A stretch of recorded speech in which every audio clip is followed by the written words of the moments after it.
जय Hind guys. Now start our next video lecture. हम लोग अपनी कड़ी को मतलब स्ट्रेट लाइन के जो इक्वेशंस हैं, जो फार्मूलेशन हैं, उस कड़ी को लास्ट स्टेप की ओर लाते हैं। लास्ट स्टेप यहाँ कहने का हमारा मतलब ये है कि अब तक हम लोगों ने क्या पढ़ा कि जो लाइंस के जो इक्वेशंस पढ़े उसमें एक्स एक्सिस का इक्वेशन कैसे लिखेंगे, वाई एक्सिस का इक्वेशन कैसे लिखेंगे, parallel to the axis equations कैसे लिखते हैं, equation of line passing through the one point कैसे लिखेंगे, equation of the line passing through two points कैसे लिखेंगे, equations of the line in the form of the intercept and slope form, equation of the line in the normal form. अब एक इसमें important चीज बची हुई है और that is the last form of the straight line. हम उसे last form of the straight line ही बोल रहे हैं, general form of the straight line. तो ये क्या होता है, पहले इस चीज को देखा जाए। General form of straight line. तो general form of straight line क्या है क्या general form of the straight line ये है कि any linear equation linear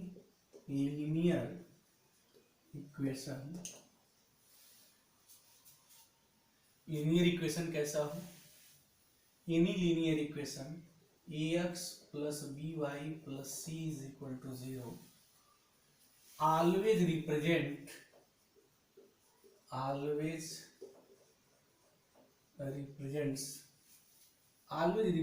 a straight line। हमेशा एक स्ट्रेट लाइन को रिप्रेजेंट करता है where a and b are not simultaneously zero. ये साइमल्टेनियसली जीरो नहीं होने चाहिए। और ए बी सी हमारा क्या है, A B C belongs real number. कोई भी रियल नंबर है जहां A and B simultaneously zero नहीं होना चाहिए, मतलब साथ साथ जीरो नहीं होना चाहिए। कहने का हमारा मतलब क्या है कि आप ऐसा मत लिखें, आज ऐसा नहीं लिखना है 0 into x plus 0 into y plus C is equal to 0।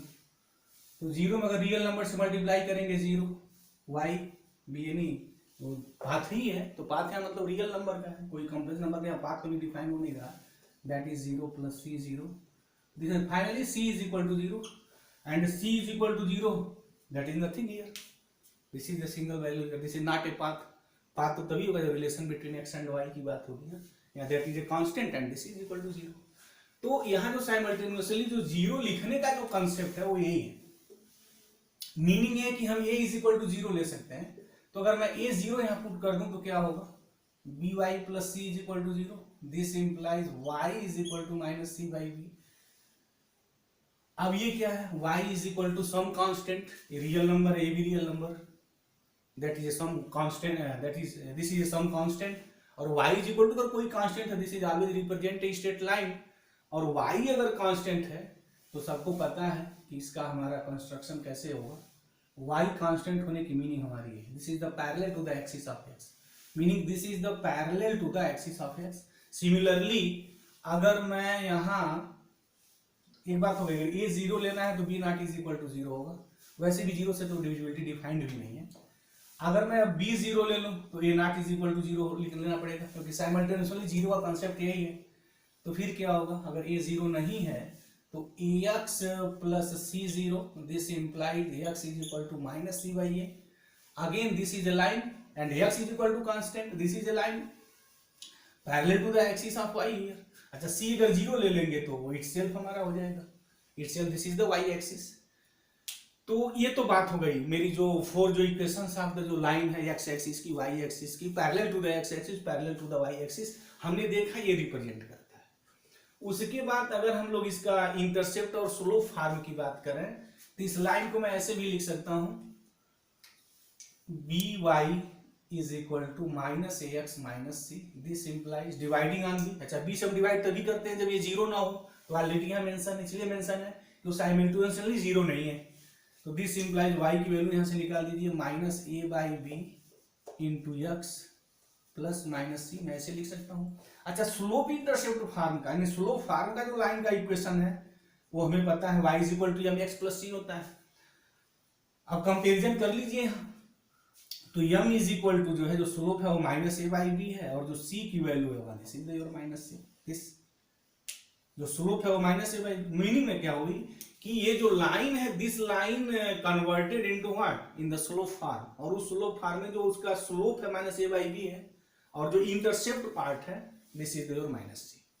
तो ये तो मेरी बात हो गई कि इस लाइन को मैं स्लोप फॉर्म में भी कन्वर्ट कर सकता हूँ। अच्छा, नॉर्मल फॉर्म में भी कन्वर्ट कर सकते हैं, तो नॉर्मल फॉर्म में कैसे कन्वर्ट करेंगे, उसके लिए क्या मेथड है कि जो x का कोफिशिएंट है और जो y का जो कोफिशिएंट है उसका स्क्वायर करके अंडर रूट निकालिए और उसके बाद उसको डिवाइड कर दीजिए, ऑटोमेटिक वो नॉर्मल फॉर्म में कन्वर्ट हो जाएगा। कहने का हमारा मतलब क्या है कि जैसे ये ax plus B Y plus C is equal to 0 दिया हुआ है, तो x और y का जो कोफिशिएंट है अंडर रूट इनका स्क्वायर कर लीजिए और इससे डिवाइडिंग ऑन बोथ साइड आप करिए। तो जब आप डिवाइड करेंगे तो मिलेगा क्या, A upon under root A square plus B square X plus B upon under root A square plus B square Y plus C upon under root A square plus B square is equal to 0। ये बात मेरी हो गई। अच्छा, अगर यहां ध्यान से देखा जाए तो ये जो नंबर है हमारे, एक हम ट्रायंगल का यहां फॉर्मेशन कर सकते हैं। कैसे, जरा देखा जाए यहां, अगर मैं यहाँ हाइपोटेन्यूज एक ए स्क्वायर प्लस बी स्क्वायर ले लूं, ये कोई भी ट्रायंगल ए बी सी, और यहाँ साइड में ए कर दूं या बी कर दूं तो कोई बात नहीं, कोई स्टूडेंट यहाँ बी भी लिख सकता है या ए भी लिख सकता है, कोई फर्क नहीं पड़ने वाला। अगर ये मेरा थीटा है तो tan theta is equal to a by b होगा। अगर कोई बी लेता है और ए लेता है तो tan theta is equal to B by A हो जाएगा द्वारा। अब यहाँ से अगर हम cos थीटा निकालते हैं तो cos theta is what, b upon under root hypotenuse, तो ये हो जाएगा। अगर हम साइन थीटा निकालते हैं तो sine theta is what, a upon under root A square plus B square. ये मेरी बात हो गई। तो अगर मैं यहां लिखना चाहूं तो a upon under root A square plus B square क्या है, this is your sine theta. तो मीनिंग ये हो गई कि this is x sine theta plus ये जो वैल्यू है मेरी cos थीटा है, बी अपॉन अंडर रूट ए स्क्वायर प्लस बी स्क्वायर। तो मैं यहाँ क्या लिख सकता हूँ, y cos theta plus C upon under root A square plus B square is equal to 0। अच्छा, नॉर्मल फॉर्म में equation of the straight line क्या है, what is the normal form of the straight line here, वो equation ये है कि x cos theta plus y sin theta plus p is equal to 0। This is the normal form of the straight line. X cos theta plus y sin theta plus p is equal to 0। तो यहाँ x के साथ cos theta आया है तो कोई फर्क नहीं पड़ता है, वहां sin थीटा आया है और सबको पता है sin और cos में सिर्फ पाई बाई 2 का डिफरेंस होता है। तो क्या करना है, यहाँ तो हमने साइड ए और बी ली हुई है तो अपने अनुसार सेट करना है। अब यहाँ आप बी ले लीजिए, अब ये यहाँ ए ले लीजिए, तो जब ये आप बी ए इंटरचेंज करेंगे तो जहाँ sin आया है वहां cos हो जाएगा। तो बहरहाल हमारा नॉर्मल फॉर्म में होगी।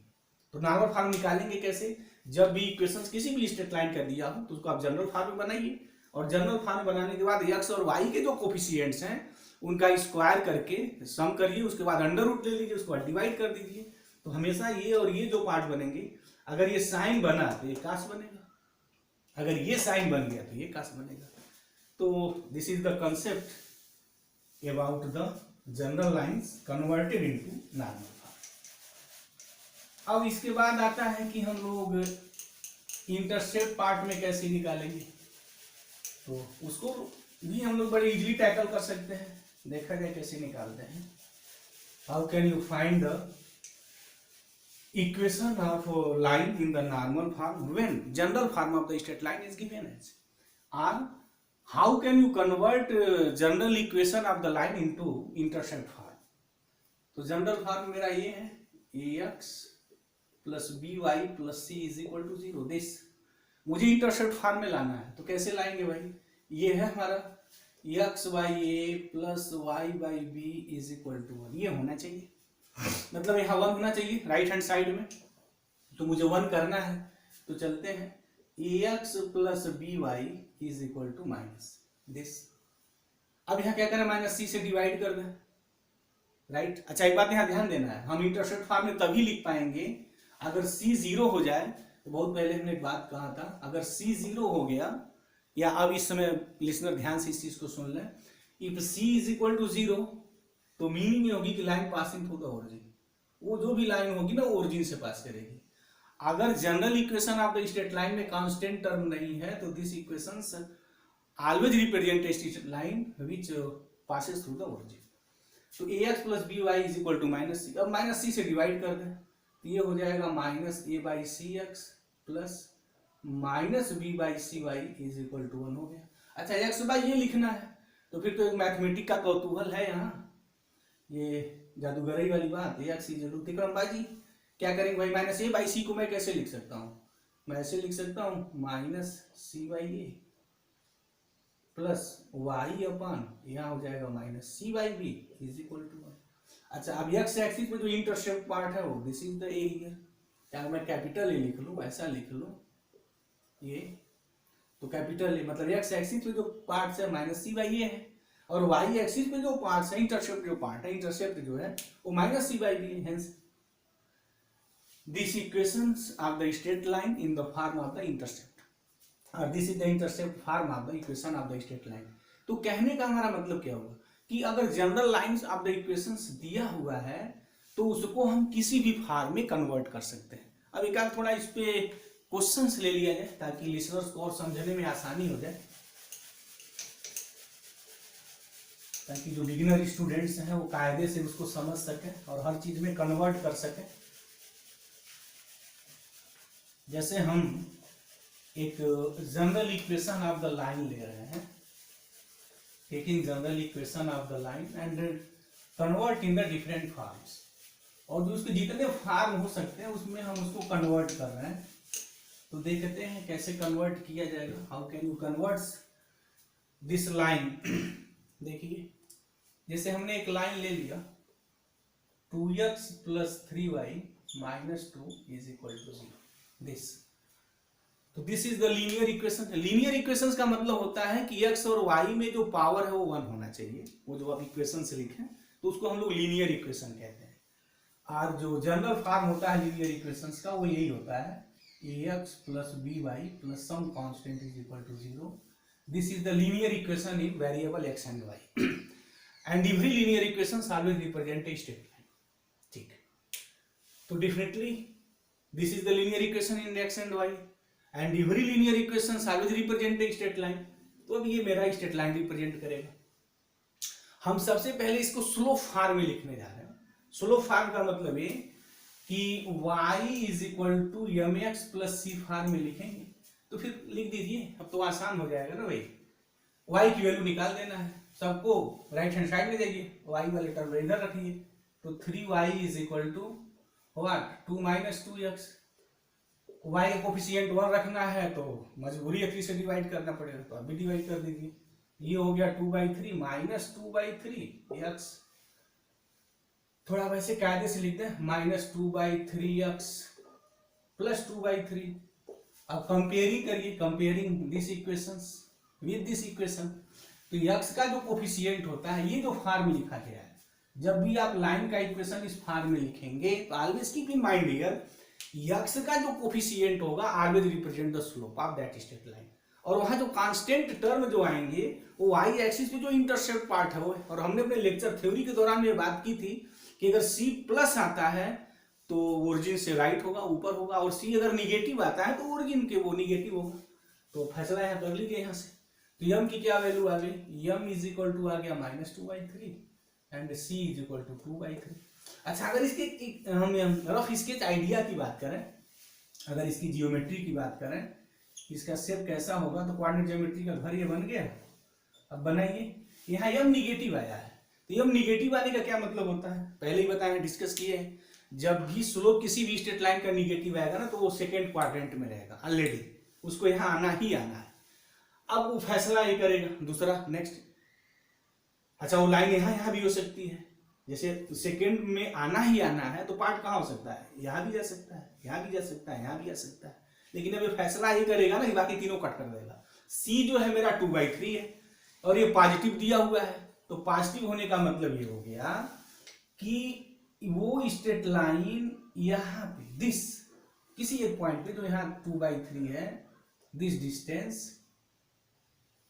तो कोऑर्डिनेट क्या लिखेंगे, x 0 कंपोनेंट हो जाएगा और दिस इज द 2/3।